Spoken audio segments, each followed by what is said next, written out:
I'm Danielle Festa. If you don't know me, I'm the founder of Creative Living Works, and I'm an artist, designer, and crafter, and social media manager. And I've brought on my brother today because he's an expert in virtual reality. And since he's been exposing me to VR, I've been thinking about how it's going to affect the art world. And so we're going to be talking about that today. Hey everyone. Yeah, as my sister said, I'm Mike Festa, and I'm happy to be here today. I always love talking about all things VR, and you can see behind me I've got, a collection of different headsets as it kind of evolved over time, and it's exciting to see. So, we're all talking about virtual reality now, but it's actually in concept. It's been around for a while. 1935. I found out was the first kind of short story where it involved really what we know VR to be now, which is pretty crazy. I know that happens sometimes with amazing literature that predicts some kind of really spot on future technology. But that's Pygmalion Spectacles, and it is pretty short. You can find it online. It's kind of an interesting read. And then in 1968, the photo on the left there is the sword, sort of Damocles by Ivan Sutherland, and it was so heavy that they actually needed that middle picture, the apparatus on top to hold up the headset. And it was really just, you would see these lines of like red shapes moving in your own space. But it's pretty amazing for back then that they even had anything like that. And then the one all the way on the other side is the Aspen movie map. It's actually really close to what we have as Google Maps right now, which is pretty crazy, but you can move up and down the streets of Aspen. This was an MIT undergraduate project, and it's pretty fascinating. If you're ever interested, you should look it up. Yeah, I was reading the story a little bit, and it does sound exactly what they did with Google. They strapped it to a car and took like a picture every 10 feet and went down all the streets. And then they were mapping them to like three-dimensional objects. So it was pretty ahead of its time. Yeah, it's incredible. So we haven't even left the 70s, but now, there are definitely some things, awkward things in the middle, but 1991, you want to talk about the cave, Mike? Sure. Yeah, so cave is still an experience that exists today, and they've used it for a lot of military training simulations. The idea is you're in a room and the walls are covered with projections. It's usually not behind you. It's usually like three walls. And in this picture, the floor is also covered with images. And so those images are kind of like a cube map. So when you're standing in the middle, things more or less line up like on the seams, and it looks like you're there. The benefit to the cave is that you don't have to wear anything on your head, and you're kind of free to look around, and it feels more natural, I suppose. And they also have ones that are like stereoscopic, so you'd wear glasses that would filter the light, so it's like watching like a 3D movie in the theater. It's still not quite the same as the VR headsets that I think are going to become popular, but it was an interesting setup, and people still use it today for like architecture and military training. Yeah, so I think at that time it was just a small group of people that were able, to access this kind of technology. But then, really, for the last 2 decades, virtual reality has been limited to really expensive devices. So it's generally seen as something used by the military, and even then, the quality of the experience that they had isn't what you'd imagine it. It's pretty poor compared to some of the consumer devices coming out next year. It's really been the reduction in cell phone components, making things a lot cheaper and smaller and lighter, right, that have enabled the newer headsets to work. But again, back in the 90s, they were trying to do this consumer push because people are interested in the technology. Unfortunately, the quality of the experience was pretty bad. So Sega created a VR system. It only made it to the arcades, and even that was pretty rare to find. And then the Nintendo Virtual Boy, which is kind of a little bit more known, they had a consumer launch, but it was pretty expensive. I think around $250, maybe $300. and it was really just like black and red lines. So it was kind of a neat like stereoscopic effect, but it wasn't really like virtual reality. You couldn't turn your head. There was no like, tracking or anything. It was just more like a three-dimensional image, but again, really low quality, and they only made about a dozen games. So it didn't have, the success that Nintendo was hoping for. And I think for a long time, it just kind of gave virtual reality a bad name. You'd see things in the movies, like things like The Lawnmower Man would show virtual reality being this amazing, life-changing technology. And then, people would try Virtual Boy and say, like, it's super crazy. Like, this is terrible. And, we're getting, closer to the Hollywood depiction of VR, but, it's still going to be a few years before it's, quite like the Matrix or anything, but it's still pretty neat. I think with the Virtual Boy and Sega VR, they were also having trouble with people getting like nauseous because the technology wasn't there. Right, you really need that's one of the things that I think Oculus has kind of pioneered and discovered, is that you really need a high frame rate with low latency. It makes a big difference if you move your head and the images don't move at the same time. And that's one of the big issues that they've been working on over the last few years. And, you can see it just, from the devices, from the first, like, PK1, which is just a rough prototype.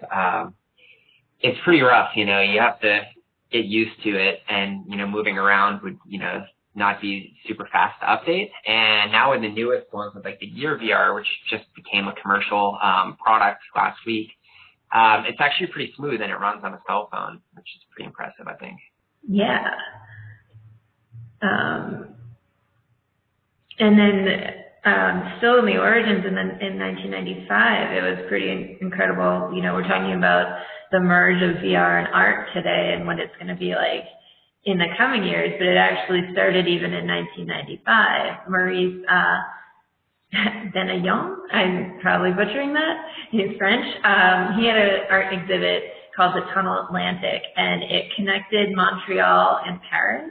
And you can see the image, of the tunnel. That was where people were looking in. Someone had a joystick, and they would see in that tunnel, like the image below it. It looks really rough, but you would move around and see different shapes, and it was a 2D and 3D experience. But at the end, I don't know if you can kind of tell that that's a person with a microphone on the other end, but they would connect in real time with people in Montreal if they were in Paris, and vice versa. But it was a really like pioneering kind of method where you were interacting with each other, and it wasn't quite that totally immersive VR experience, but it was definitely an interesting way to use VR in art. And then I have a picture of Dwight on here because I thought it was funny, but I don't know if you've heard of Second Life before, but that's similar, where you're looking at a screen, so you're not totally in the virtual world yourself, but that was like creating a second identity, and some people were really enthusiastic about that, and maybe to the point where they spent a little too much time in Second Life rather than their real life, which is something that they were poking fun on, at the office. But then let's see. So yeah, this brings us to now. If you want to talk about a little bit about this, Mike. Sure. So this particular slide here is a relatively famous chart in the VR industry, because it was a recent prediction of the growth over the next 5 years. And I say it's popular because people like to see the numbers. This is basically projecting that virtual reality and augmented reality are going to grow to a $150 billion industry over the next 5 years. And the numbers and the growth do seem, quite drastic, but the actual origins and basis of most of the information is based on the fact that augmented reality, which we'll talk about in a minute, is essentially going to be replacing smartphones. So if you look at the growth of tablets cannibalizing laptops and PCs over the last few years, they're extracting that trend of basically tablets and smartphones being replaced by these augmented reality devices.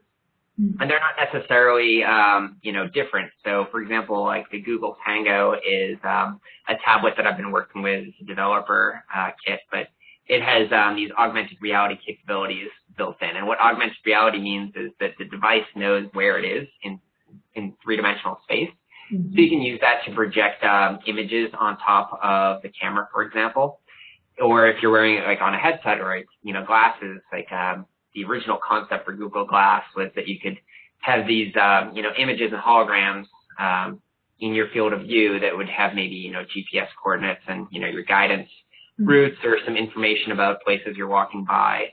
And, that's augmented reality, which is a little different than virtual reality, where virtual reality is you're completely isolated and you're in another place or, another environment in a game or in a movie.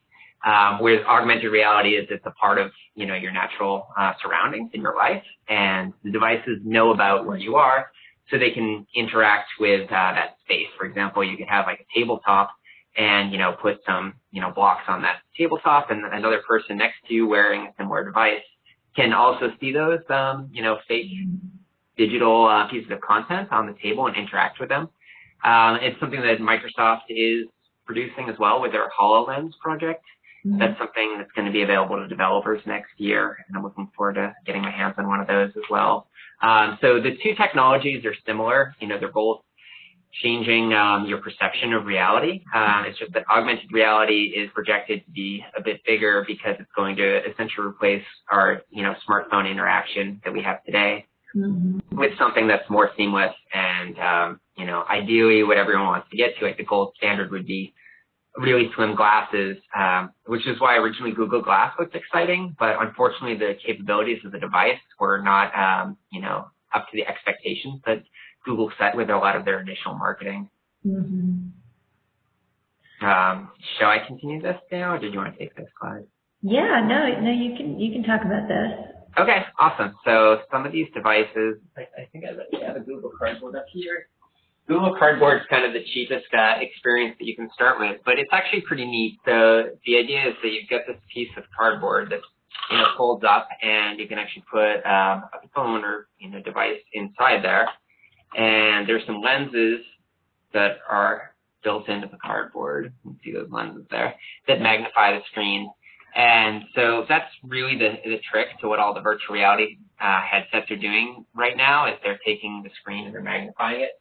I take like a Gear VR, for example, which is a $99, pretty high-end experience. Works with a regular Samsung cell phone, like an S6. Take them out. So, you take your cell phone and you plug it in, connects right in here, snaps right in, and then from there you can see, different content. Okay. Yeah, I think it's really interesting how they're taking the technology that we have in our smartphones and therefore reducing the price of the headset drastically. Like you look at the right. Instead of like $100,000 military simulation thing, you can actually take like a recent smartphone and attach it for $100 to one of these headsets and get like a really good they call it mobile VR experience, which it's not quite the same as like the Oculus Rift, for example. This is the DK2 Oculus Rift. It's basically a cell phone screen behind here, and it plugs into a PC, so you get a wire. That's one of the challenges with the larger headsets, like the HTC Vive as well, as they're still tethered, and that kind of limits your freedom of motion. But it also gives you like a lot more powerful PC to drive the graphics and put something that's really high quality. Whereas the Gear VR is great for film, and you have some more like lower quality games. Like they're still pretty interesting and unique and fun. It's just not the same type of like hyper realistic graphics that you would get, and it's the same with mobile games in general. Like, right. That's, not expected to play like, the latest like Halo 5 graphics or something on a mobile device. You're just going to get that like on a console or PC, which is the same idea with the Oculus Rift or the PlayStation VR or the HTC Vive. It's a different experience aimed more towards gamers, whereas the Gear VR and Google Cardboard are a little bit more intro to VR, and I think it's great for, film, because the requirements of playing back film are a lot lower. And then the HoloLens is kind of its own separate category of augmented reality devices, and they're going to have the development kit for that next year. But those are pretty much the main devices that are going to be available within the next year. Yeah, and then the other side of it, that's the viewing experience, but there's also the side, we'll be talking about a little later when making the experience of, making your art. Some of the process may be recording something in 360. Yeah, and so that's actually kind of at the moment one of the quicker and easier ways to get VR content is to actually just record it, because you're recording something from the real world, whether it's 360 photos or 360 videos. It's not quite as interactive generally. I've been doing a lot of work with the 360 cam that's on there. I'm also going to be getting a Sphere cam within the next month or two, and hopefully we'll be able to use the Sphere cam for the show in January. If not, we'll use the 360 cam, but we'll be live streaming one of Danielle's art shows, and it should be one of the first times, I think, that an art show has been broadcast in 360, so we're excited about that. But those are on the consumer end of devices. On the farther end, you can see as the price goes up, the sophistication of the cameras also goes up considerably. There's been a lot of interesting, projects, and a lot of GoPros started, people combining GoPros and then doing stitching, and then Google said, oh, we'll do this, 16 GoPro rig where, you can set up, and, you're looking to spend about $15,000 with all the cameras and all the rigging and setup. But at least with that, Google will automatically edit the video for you. With the Freedom 360 type of setup, you have to use some other software, and there's a lot more manual work to get things fully stitched. Mm-hmm. And on the pro end, they're using those for, doing some testing of action sports, and they're recording at high frame rates and with high resolution. But one of the challenges on their end is actually streaming the content back to the customer, which is another problem in the space that I've been interested in and working on as part of Stream VR, which we can talk about later. But yeah, in general, these cameras are on the left side. The consumer version cameras are just starting to hit the market. The Theta and 360 Fly are both available today.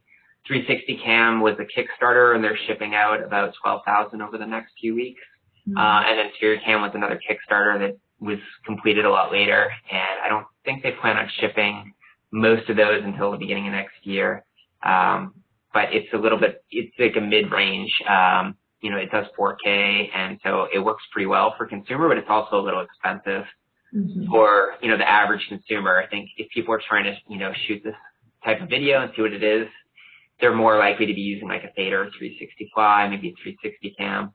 But if you're looking to do this professionally and you don't want to, spend a ton of money and time editing stuff from, GoPro rigs, then the Sphere Cam seems like a pretty good option, because that also features real-time stitching, like the 360 Cam, 360 Fly, and Theta. They all produce a full 360 video right off the device, so you don't have to do any post-processing or stitching specifically. You still have to do your standard development, editing and whatnot, but dealing with 360 video is kind of like a new way of the whole video industry, and so you really have to think about how you're going to be framing and capturing your environments, because you can't just hide behind the camera anymore. The camera is recording the whole thing, and you really have to position your your microphones and your lights and everything a lot differently. So maybe you can take a certain part of it and say, oh, we're gonna post process this, and we're gonna put a green screen here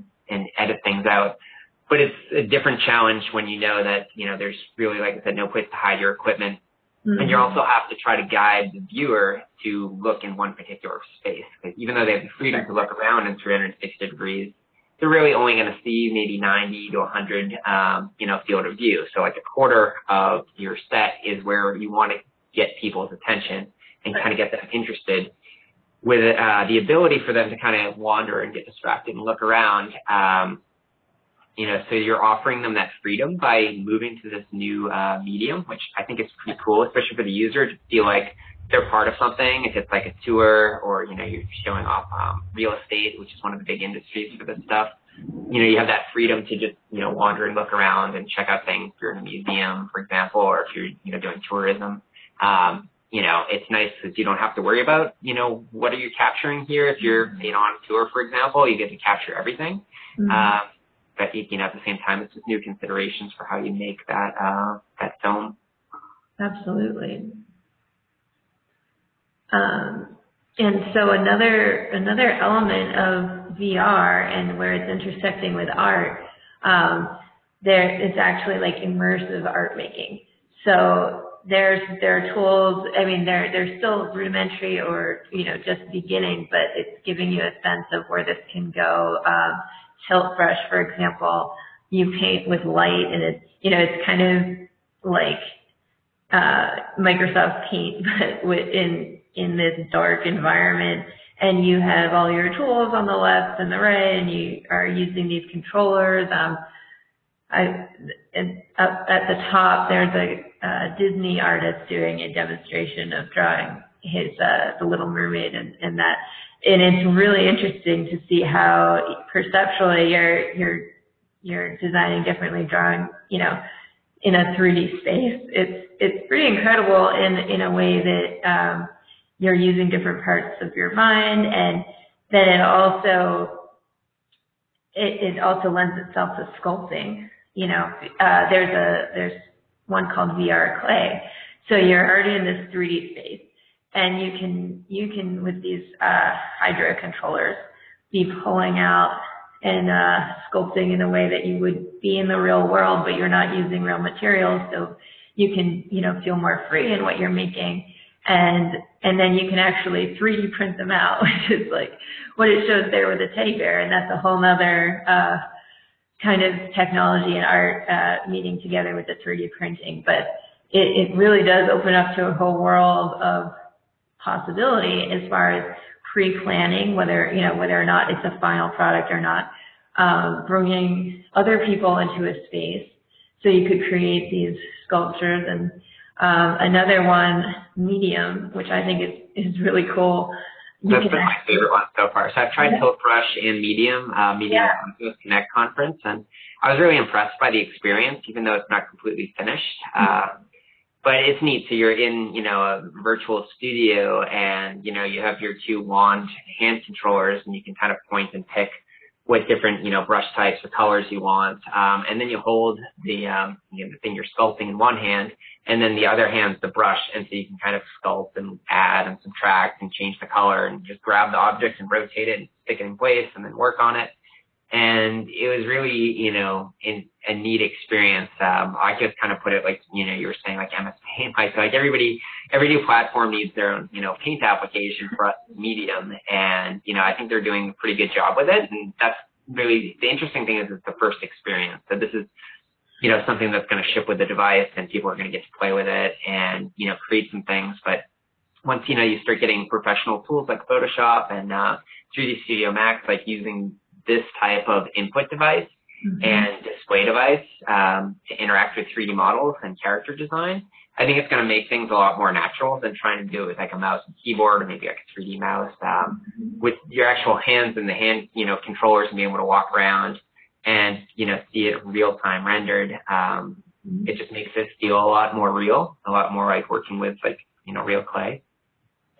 Yeah, and in this one, I liked the idea that you could have more than one person working on it at the same time, like in the actual space. That's such an interesting experience. And then, this material works and behaves like clay, but you're painting too. It's really incredible. And I haven't tried it yet, but I'm definitely looking forward to actually getting my hands on it and seeing how it relates to the real experience of working with, paint and clay. It's really, I think it's going to be huge. And the fact that they already have this capability now, it's just, without it even really being mainstream yet, once it is, what will that do? Will we see these in classrooms at, math art? Will this be a part of the curriculum for art making? And then we get into the whole conceptual art realm, and there's some really interesting stuff going on already. And again, before it's really mainstream, it's more of an one-on-one experiment, and or having a headset at a gallery. In this instance, the machine to be another. it's kind of an ongoing investigation on the relation between identity and empathy. And they have an experiment going where they have opposite genders. One has the VR headset on. You can see the guy on the left. The other has the camera and mic set up on there. And so it has to be a cooperative experiment. The girl is doing whatever the guy is doing, and he's looking down and seeing female hands, and he's looking in the mirror and seeing a girl, and that kind of really lifelike simulation of being someone else is like, nothing that's ever really been able to be before. So it's both art and psychology mixed in. Then they're calling it virtual embodiment. And there's another really interesting Kickstarter out there. They're still working on getting funding. But this artist, Mark Farad, wants to be someone else for 28 days. He's actually still looking for applicants. So if you'd like Mark Farad to be you for 28 days, you can actually apply on their website. And so he wants to actually wear these VR goggles for 28 days and be in a really simple environment where he has his basic needs like shower and toilet and food and bed, but he wants to see what it's like to be someone else for 28 days. He's also going to be working with some psychologists and making sure, that isn't too mentally overwhelming. I feel like it would be, but so there's this whole aspect of these experiments and these ways to experience life in a different way. And then the other side of it is kind of doing virtual exhibitions. So Kuhn's Rabbit Reflections was a kind of experiment where they put in a 360 camera on a Kuhn's sculpture that I think people didn't know about. So you're putting on the headset and you're feeling like you're at the museum and that you are the Kuhn's sculpture. So you can see the image below that people are looking at this, taking pictures of it, and it's just kind of a really weird experience that you're feeling what it's like to be a sculptor. Yeah. Yeah, and another virtual exhibition that seems pretty cool is called Veil, and it's seemingly just a cardboard box. But so at the exhibition, they have the virtual, they have I think it's the Oculus, yeah. They have the Oculus there, and people put it on, and then they see that cardboard box. You can see right below that it's painted, and it's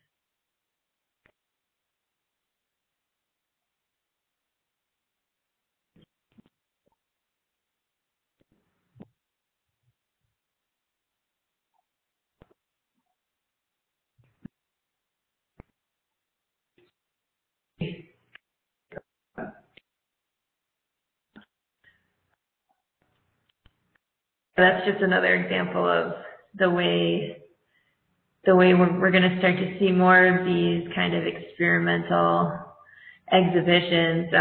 Here's another one, nature abstraction. So using kind of mathematics and science and fractal patterns in this room, and we talked about the cave earlier. It's kind of like that, but you have the augmented headset on.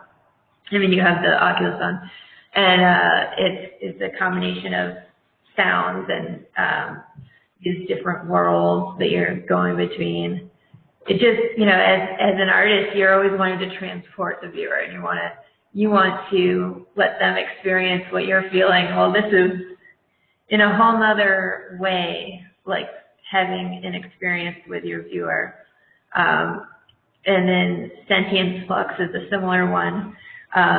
Nicola Plant was using this kind of motion, like wherever you move, these particles are coming, and it's this experience that's supposed to be relaxing, and you have this just environment that is totally it's similar to what you know, but it's so much more than that.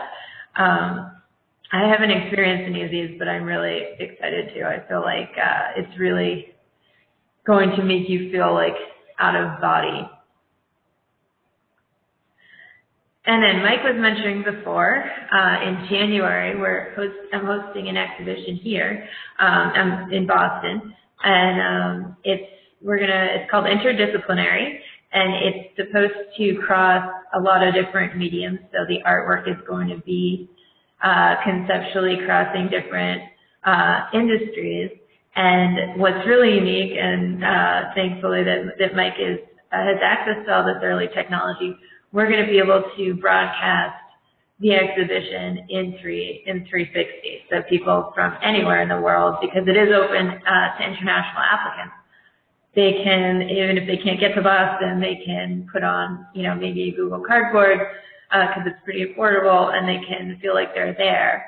So that's another way of, getting your art to be seen by more people, being experienced from anywhere in a more real way. We all struggle as artists to try to reproduce our work online.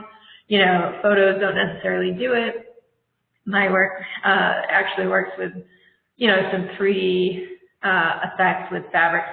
So I don't necessarily get that point across when it's a flat picture. So having it as being viewed in a 3D world would be beneficial to, translating in that sense. Oh, so apply, by the way. You can still apply online at Creative Living Works. And it's open till December 15th. So would love to see what you have if you're an artist yourself. Cool. All right. So I'll grab this next section. This is kind of related to some projects I've been working on with Wayfair.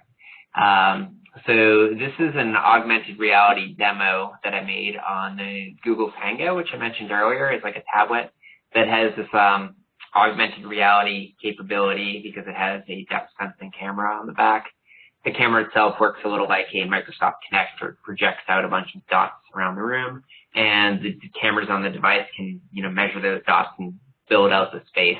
So what that enables you to do is, in this demo, basically walk around that table. So I projected it out into my living room, and we could walk around, go underneath the table, on top, look at the close detail of the wood or the chairs, and the object itself stays in physical space, like where it should be. So if there were a real table there, and you move to the right side of the table, it stays where it should be, and you get to see it from a different angle.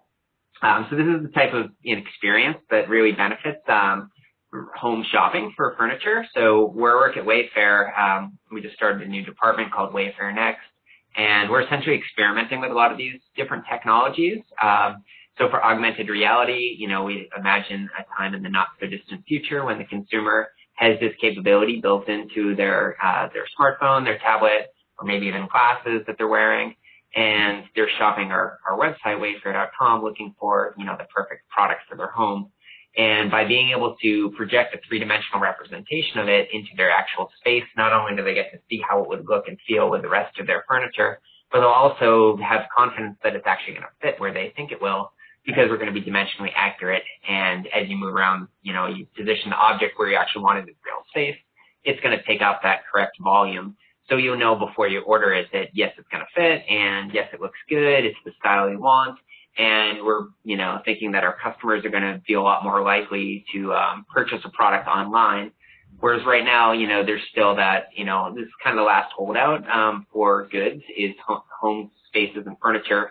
It's one of the few things that hasn't completely transitioned to the internet yet. Like Amazon's revolutionized the way we buy, batteries and paper towels, because you know what you're getting. With furniture, there's that, kind of people want to be able to look at it and see it in person. And to an extent touch it, which we can't currently solve, but this gets us a little bit closer.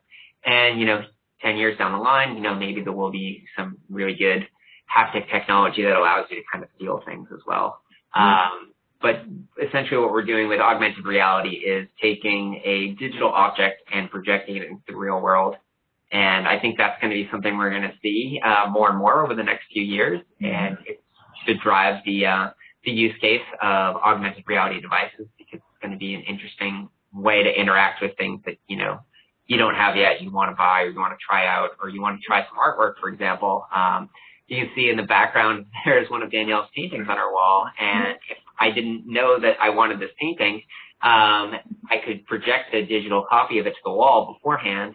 And as Danielle mentioned, her paintings actually come out, so it's not just a flat static image. The dress there is actually three-dimensional, and with augmented reality, we could project that artwork onto our wall at home and see how it looks, and say, oh yes, this is exactly how I imagined it, and it's just what I wanted. So, with two-dimensional artwork, it's probably even easier to imagine, and it's probably possible today to do it with, camera-based technologies. You could kind of do an overlay and, stick something in your wall. So I'd say that's, if you're an artist and you're looking to sell, artwork like paintings or photographs, then look into, the different augmented reality applications out there and, see what's available today. A year from now, I'm sure there's going to be a lot more opportunities. And I think it's a great way to give people that, kind of impression of what the real thing is going to look like in their actual space. Yeah, as you say that, I'm sure someone is developing an app right now. Yeah. It's in the works. Like right now, these devices, the chicken and egg problem, Google's been making just a handful of devices for developers, and for a long time it was like an invite-only type of deal. You had to sign up, and they'd tell you like, oh, we'll let you buy one after a few months. Now I think it's a little bit more open. I think you can just order them and get them relatively quickly, but they're still aimed just at developers. It's not going to be something launched to consumers until mid next year. And then I think once we start seeing these Google devices out there, and people like it, there's going to be more and more use cases for it and more competing devices. Before you know it, it's just going to be, featured just like a camera is in, a smartphone or tablet. Absolutely. And then there's the whole aspect of, being an architect or being a designer, showing your clients what you have in mind, what your imagination has. Sometimes it's really hard to translate that to, whoever you're trying to sell to or explain your vision. Now you can actually have them walking through a space, like, before you build it. It's pretty incredible. And one of the interesting things I saw in architecture, like presentation about the space, is it also allows the developers to consider things for like handicap accessibility, for example. So you could do a whole walkthrough, in a wheelchair and get the, the appropriate height and perspective. And, you get a different feeling for, how other people are going to interact with your actual space before it's built. And it makes it easier, I think, to identify, concern areas. You can try being a really tall person and saying like, oh, these beams are too low, to get my arms and crouch to get around the space. So it gives you that opportunity to kind of experience something from a different perspective. And again, before it's actually built, which is great because then you can make, the changes to the design, which is obviously a lot easier than doing it after the fact to something that's already been made. Absolutely. And I like the fact that you can be experimental in a way that, you really couldn't be. I mean, I know there's been 3D applications on the computer that allow you to kind of give a rendering. You see it on HGTV all the time. But to actually be able to go in the space and feel what that's like before you invest in it is really powerful. And then seeing something on the screen versus like experiencing it is like a completely different thing. Like if you draw something, even going back to like blueprints, you can draw like a isometric view of the space, and a rendering like that's two-dimensional is really the same thing. It just looks a lot nicer. It doesn't really give you that added benefit of, depth perception and, having a sense of presence in the room and saying like, yes, I need this wall to be pushed back more, so let's push it back. And you can do that real-time design as well, which is some of the early apps allow, designers to do that with the customer, experiencing the same space together. They can say, oh yeah, I'd like this to be a little bit further back, and they can physically push the wall back, and, they see that change happen in real time. So it's a whole new, rapid prototyping experience that allows you to design and see things so much faster. That's pretty incredible. And then, I mean, the whole being, buying from across the country. Like, so imagine you're moving, and this happens all the time. People are, moving to a different part of the country, and sometimes they have to rent sight unseen or buy something, having only, or they have to pay for a flight to get there. And in this case, you can actually put on a headset and see if it's something you like before you buy it. That's powerful for both the buyer and the seller. Yeah, people end up wasting less time, traveling around to different spots. And for apartments and places that are, similar, you have a lot of the same units. You can do a nice, three-dimensional, either, you redesign the whole thing, or you take a 360 camera and, bring it around, take either photos or videos. You can show off that one model unit and kind of give people a sense of what the space would be like in that unit. So we're starting to see that, there's been more and more startups, especially around Boston, that have been wanting to take advantage of this technology and capture the space. There's an interesting camera/scanner company called Matterport, and they've got this device that's about $4,500. You put it on a tripod. It spins around the room and it collects three-dimensional information about the space, and it also takes photographs of that space, and it can map those photographic images onto the three-dimensional images. So you get kind of a mix of, not the same type of thing that you'd see from just a static 360-degree photo where you're stuck to a specific point in space. So since they have the photorealistic textures applied to the three-dimensional model, you can walk around and navigate through three-dimensional space, and it looks pretty good. It's, photorealistic. It's not 100% perfect yet, but I've been pretty impressed with the technology, and we've been, experimenting with a few different places for that so far at Wayfair. And I think as, the technology gets even better, we're going to see this type of, reality capture happening more and more. And so, right now Google Street View has the ability to get directions and see where you're going, pretty easily. And those are, the same type of idea, like a 360 photosphere. Mm-hmm. But imagine, taking that to the next level where instead of just watching it on a monitor on your phone, you're actually there. It gets a sense of depth, and you get, realistic textures mapped to,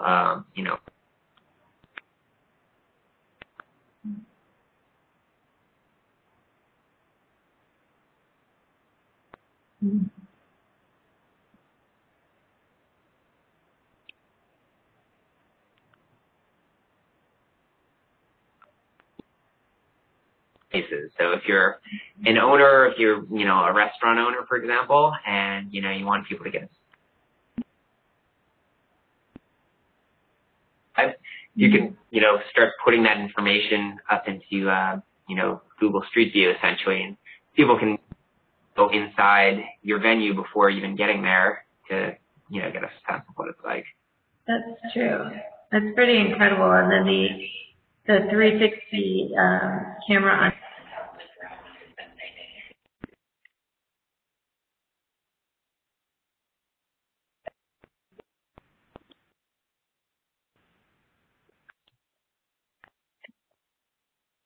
on kind of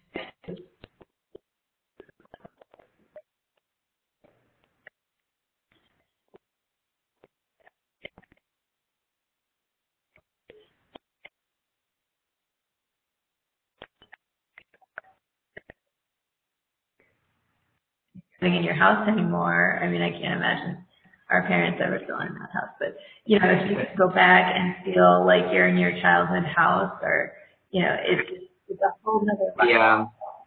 Something that's been, experimented with, in nursing homes, for example. So with, 360 video, allowing, people that are, bedridden or, they're not able to be in their home anymore, a chance to kind of relive those memories. And it's actually pretty powerful. The whole virtual reality experience has been used for a lot of, medical situations like PTSD, and allowing people to kind of get over phobias and fears, and being like, I want you to try the whale demo sometime.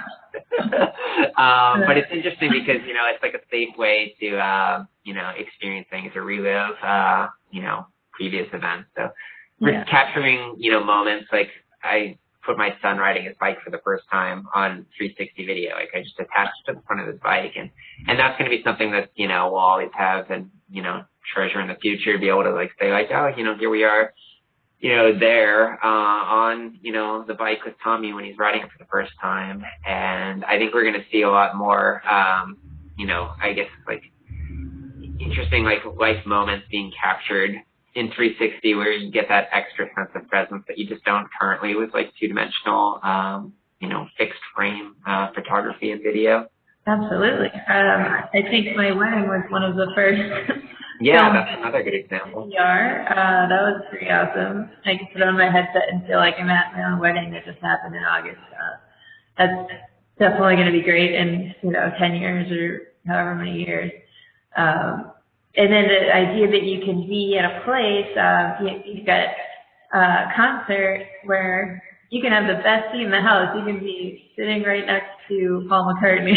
On the stage or on the piano, I think, you know, they had one right there. Yeah, so that's a cool experience. That's something you can download on Google Cardboard and try it out. I'd say check it out because it's a pretty good one. Like they used one of the, you know, $100,000 plus cameras to film it.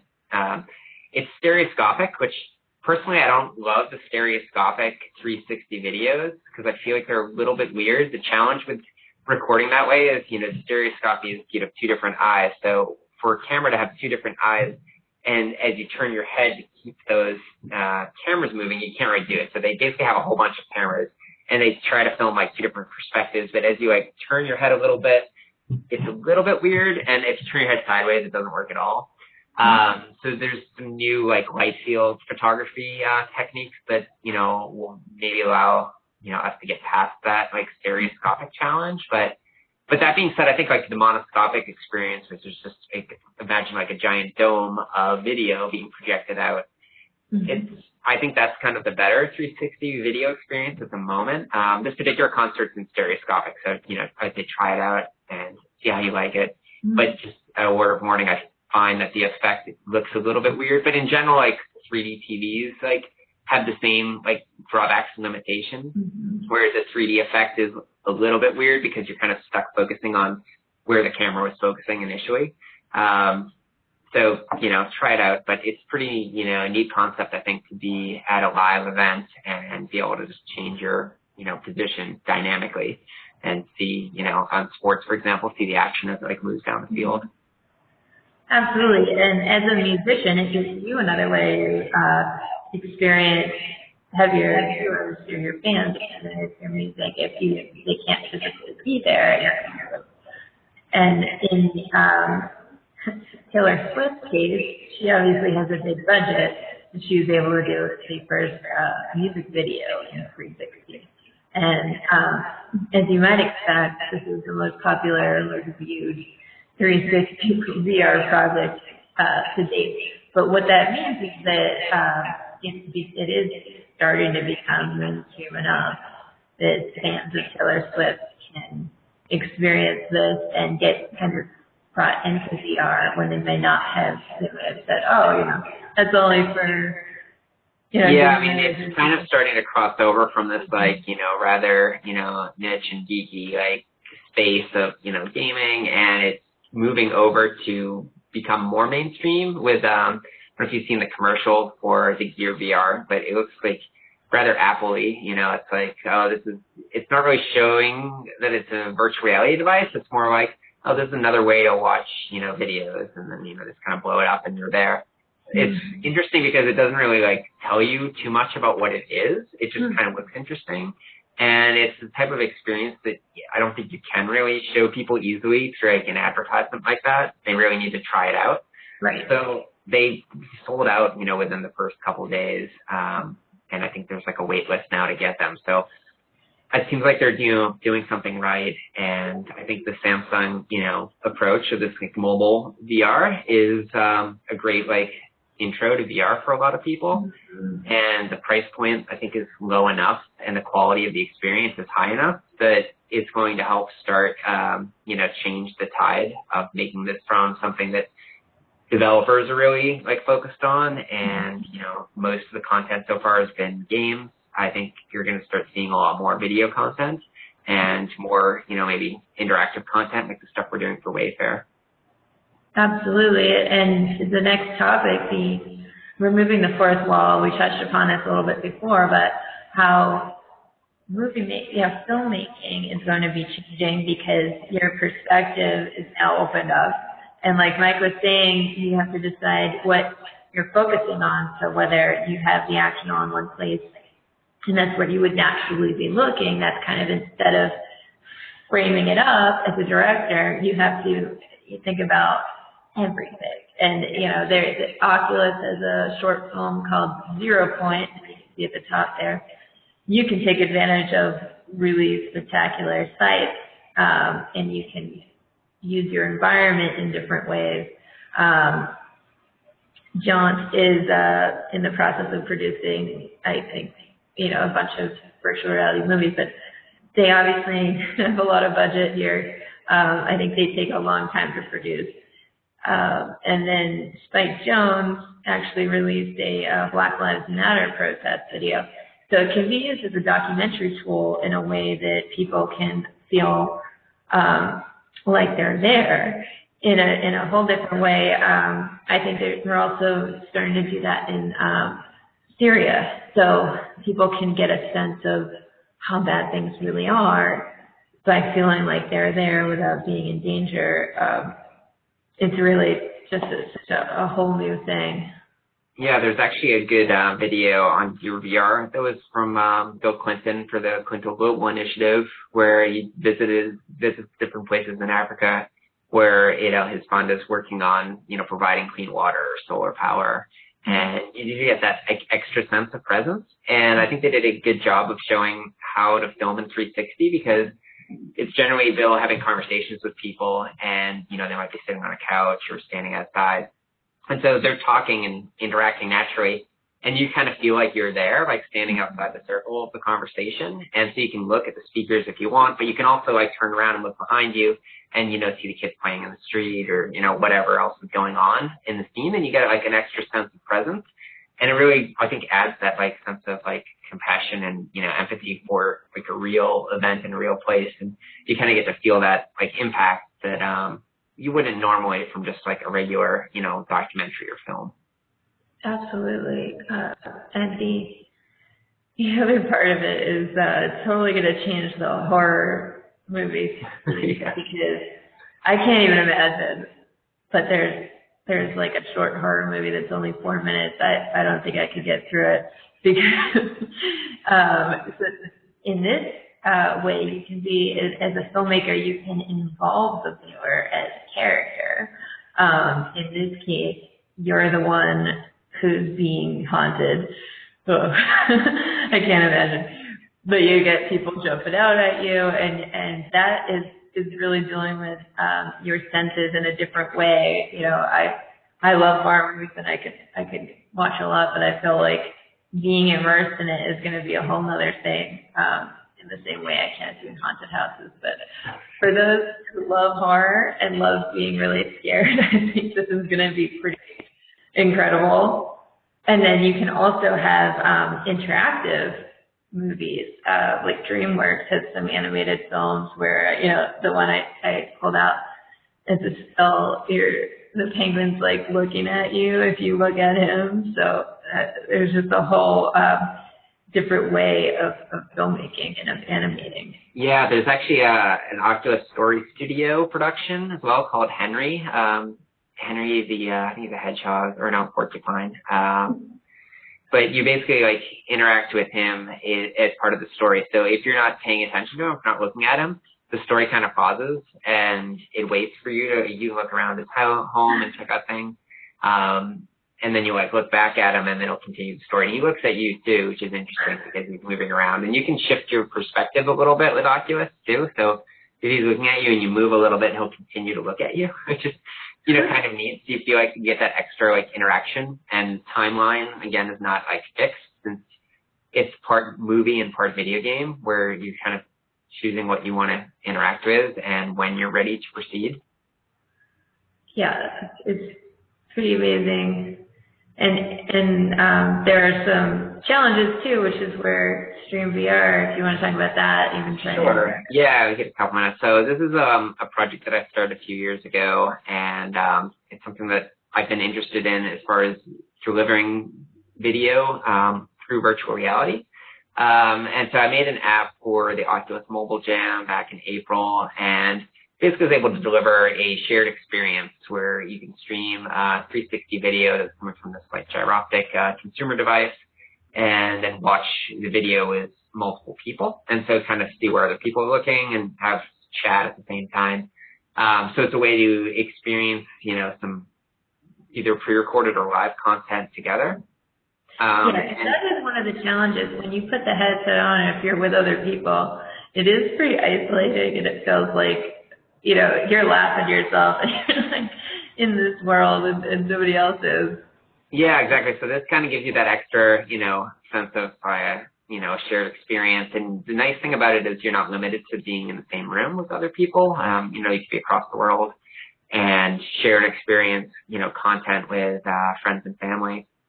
Or you could broadcast, your presentation or your show, your performance out to the world. One of the particular challenges that I'm trying to address with Stream VR is getting all that data out to the consumer or to the viewers. So when you think about 360 experience, you're really recording the entire, surroundings, so front and back. Even if the viewers are generally only looking at like about a sixth of, the pixels that are being recorded and transmitted to them. So I'm working on ways to kind of reduce the amount of stuff that you're not looking at getting sent to you, like changing the priority. And then also working on, peer-to-peer networking, which I think makes sense in the shared experience, especially for a live stream. If you've got a whole bunch of people tuning in, like today, for example, rather than having all those people, you connect and download 100% of the data from the server. Instead, you can have each of those people download a fraction of the data from the server and then do peer-to-peer exchange like you do for, BitTorrent, for example, when you're downloading things through a peer-to-peer network. So StreamVR is, trying to work on, those problems and, get high-quality content delivered to consumers. Mm-hmm. Yeah, and I think we're going to see a lot of people wanting to, once they get their hands on these 360 cameras, share content, and so that is part of the solution Mike's working on, and other developers are trying to come up with concepts of making this more accessible. But yeah, so as promised, it's special gift time. I'm all about the collaboration of art and VR and technology and everything else. So I've created my Google Cardboard hand-painted edition. And if any of you if you're a pro member already, just shoot me an email and I'll send you a Google Cardboard for free with a hand-painted, I can email your options too, but these are a few designs that I have come up with. So I can hand-paint your Google VR headset, so it's personalized. And it also would make a great Christmas gift if you have any one of the popular Christmas gifts this year. That and the Samsung Gear VR, which is a little more expensive, but also sold out, and might be one of those things that people are trying to get but can't. But Google Cardboard is a great way to see what it's all about. It's not quite the same experience that you're going to get obviously with like a full VR headset, but it's a great like preview to the technology, and it's a good way to see what some of the content is that's out there and see how people are using the technology in new ways. It really is, and so it works with any smartphone at this point. It works with both iPhone, Apple, and with other devices. So it's pretty cool. So if you are a member already, just shoot me an email and I'll send you one over, or you could sign up for one at creativelivingworks.com/signup. And if you're not familiar, Creative Living Works is a online community where different industries of creative professionals are getting together and sharing advice. And there are also online courses where you can learn a lot of different introductory courses. I've got 8 up there right now that are pretty fun, and more on the way all the time. So Yeah, I hope you've enjoyed the webinar. Thank you so much, Mike, for sharing your knowledge about VR. And if anybody has any questions at this point, there's a little chat feature, so feel free to ask us anything. I'd say the technical questions can go to Mike, and the art-related questions could go to me. Okay. Oh, you're on from Jim. Okay. You want to take that one, Mike? Sure. Okay, I guess I'll read it out for the benefit of the pre-recorded thing. So the question is, how should a creative photographer with film and video production / post-production experience in roofing, gaming, gardening, and hands-on do-it-yourself experiences too approach entering the VR and AR industry? Okay, so I guess, first things first, start with a viewer, like Google Cardboard that you can get from Danielle right now. See what some of the content is out there to maybe get a sense of how you'd like to use it for your own personal creative endeavors. And then if you want to start, getting into, like, let's say taking your content, like some photographs that you have and getting them into, an actual, like, virtual reality experience, I guess think about, what you want to capture. So you don't necessarily have to capture 360-degree content initially. Like, you can do a lot of interesting things with like a fisheye lens, for example. You can capture 180 degrees and use that inside an app where you're looking at, a certain amount, and then when the user moves their head around, they can experience like a different amount. And I believe there's like probably an app on Google Cardboard for just viewing your own photos. So just take a photo with, a lens like that, and upload it onto your phone, and then open the app and look at it and move around and see how it looks. If you think you start liking this, you may want to invest in a 360 camera. Again, those are just starting to come out and hit the market these days. But it's a new way to, think about how you're going to be capturing stuff. So I'd say, get one of these like less expensive consumer devices to start with. See what some of the content looks like. And again, you can just take the content and put it directly in the viewer. If you want to put it up on Stream VR, that's something that we're going to be supporting in the next, few weeks to a month, to allow people to upload their own content and then, transmit it through our app. But, there are apps out there that'll just take like direct like 360 video and show it. You can actually even upload some stuff to YouTube, although it's not as straightforward as uploading normal content to YouTube. But again, I would say start with, the inexpensive equipment first. See how you like it. And, obviously the quality is going to get better once you invest more money into it. But if the technology doesn't work for the types of projects you're interested in, it's better to find that out quicker with less expensive hardware than to invest in a nice expensive rig that has really high quality stuff. But if you can't, capture what you're hoping to capture, then, you waste a lot of money. So I'd say, start, slow, work with some lenses, for example, capturing high field of view, upgrade to 360-degree field of view, and then, if you're really into it, upgrade to higher end equipment to start, capturing really good detailed quality content. Absolutely. And also in January, you should come by Washington Street when we have our exhibit here, because we'll have a 360 camera here taking footage of the experience. And I guess I haven't asked you yet, but Mike, will you be there with your, like, an Oculus and people could view? Yeah, I presume we should be able to watch the live stream directly. So one of the actual challenges is I'm waiting for the final consumer version. The one that I have right now is like an alpha that was built for developers. They only made about 50 of them. And the actual consumer release, which is being mass produced right now, is coming in December. So as long as I get my order, relatively soon, that's the one that's going to support live streaming. So the current one that I have now, it's just recording directly to a disk, and then we're uploading and sharing the content after the fact. But I've seen it in person. I visited them at their office in France and saw the live streaming capabilities. So assuming I get my hardware in time, we'll be able to actually show it off at the show as well. Awesome. Well, great. So, if there aren't any other questions, I guess we'll wrap up here. Thanks again. And we really are, I think, on the brink of something big. And the reason I really wanted to do this webinar is because I think creative people, it's something that we should know and take advantage of, and it's not just limited to gamers anymore. I think we're really going to see a more mainstream delving into this whole process, and it's going to be fun. I think it'll be a really cool ride. So thank you, Mike. Oh, all right. Thanks. Yeah, you're welcome. Yeah, I'm sure we will definitely do some follow-up webinars as things roll out next year.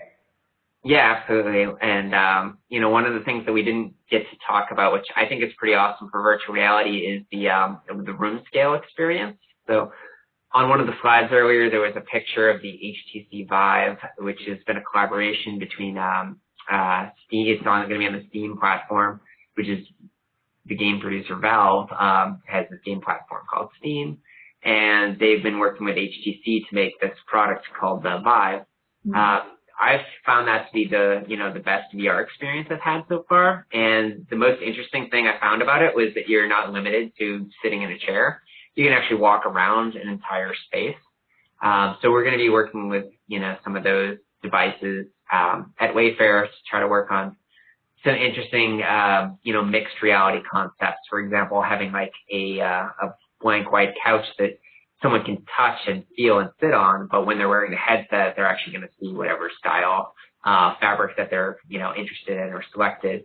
So I think, being able to get away from just sitting at a desk and moving around an entire space opens up VR like in a huge way. So once those devices start to come out, I think we'll have a lot more to talk about. Absolutely. Well, great. So thank you, everyone, and I hope you enjoy your Sunday. If you're in the U.S., I hope you had a good Thanksgiving. And, email me, Danielle@creativelivingworks.com, if you're interested in a little Google Cardboard decorated, or not decorated. I'll send you one plain if you prefer that. All right. Thank you, everyone. Thank you, Mike. All right. Bye-bye.